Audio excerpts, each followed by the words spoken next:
Maligayang pagbabalik mga kasolid, Casimiro reaksyon sa bakbakang Astrolabio at Nakatani. The Monster ng Japan, Naoya Inoue, nakikiusap sa mga boxing fans at laban ng angas ng Pinas tuloy ngayong buwan ng September. Mga Japanese boxing fans dismayado, hindi nila makikita ang laban ng isa sa kanilang mga pangbato dahil ang kalaban overweight.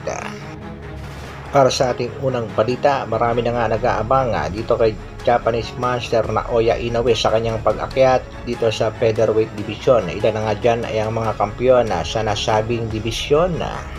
At nakikiusap naman itong si Naoya Inoue na bigyan pa siya ng 2 taon bago nga umakyat sa featherweight division.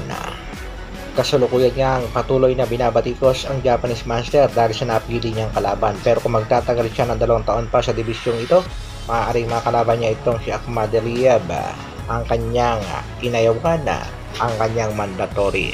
At posible ring makaharap niya na ang matagal nang naghahamon ang angas ng Pinas na si Cuadro Alas. Nagbigay naman ng reaksyon itong si Kuya Lods Jason Casimiro sa bakbakang Nakatani at Astrolabio. Ako naman, nagsasabi ako ng totoo. Kasi mas magaling si Nakatani kaysa kay Astrolabio, yung kababayan. Pero ipagdadasal pa rin natin na sana manalo. Pinoy natin na boxer, magaling naman siya, pero yung sinasabi ko nga sa inyo, magaling siya Nakatani. Magaling pa nga yun kay Naoya Inoue. Bagamat marami ang nagsasabing gihado talaga sa laban ng ating kababayang si Astrolabio, ang tabayan na lang natin ang kanilang magiging bakbakan. Bukas magkakaalaman na kung makaka-upset ba itong si kabayang Astrolabio. Sa kabilang balita naman mga kasolid, dismayado ang mga Japanese boxing fans dahil ang laban ng isa nilang pambato hindi matutuloy. Dito nga ay ang laban ng kanilang pambatong si Kosei Tanaka, ang kasalukuyang super flyweight WBO champion, at ang katunggalingan nito na si Rodriguez ay sumobra ng almost 7 pounds sa kanyang timbang, kaya kanselado ang laban.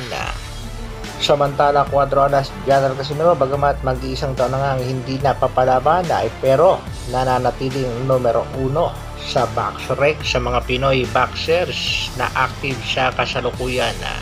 Banat nga ni Cuadro Alas, it's my boy, ang hirap tanggapin na number 1 pa rin tayo. At kampante nga itong si Cuadro Alas, it's my boy, natuloy na tuloy ang laban ni Casimiro ngayong buwan ng September. September po, sa September, at abangan natin yan. September po yung nalalapit na laban sang Mexicano.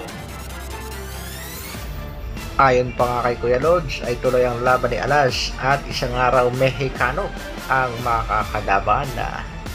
At kung sakaling ang matutuloy ang laban ni Alas, isang good luck na lang ang ating masasabi. Pero hintayin pa rin natin ang announcement ng Treasure Boxing promotion. Ano sa palagay niyo mga kasolid? Matutuloy kaya ang laban ni Alas ngayong buwan ng September? Isang komento naman dyan. Maraming salamat sa patuloy na pagsuporta at panonood. Mabuhay! Dr. Alvin Vlogs. Brrrr.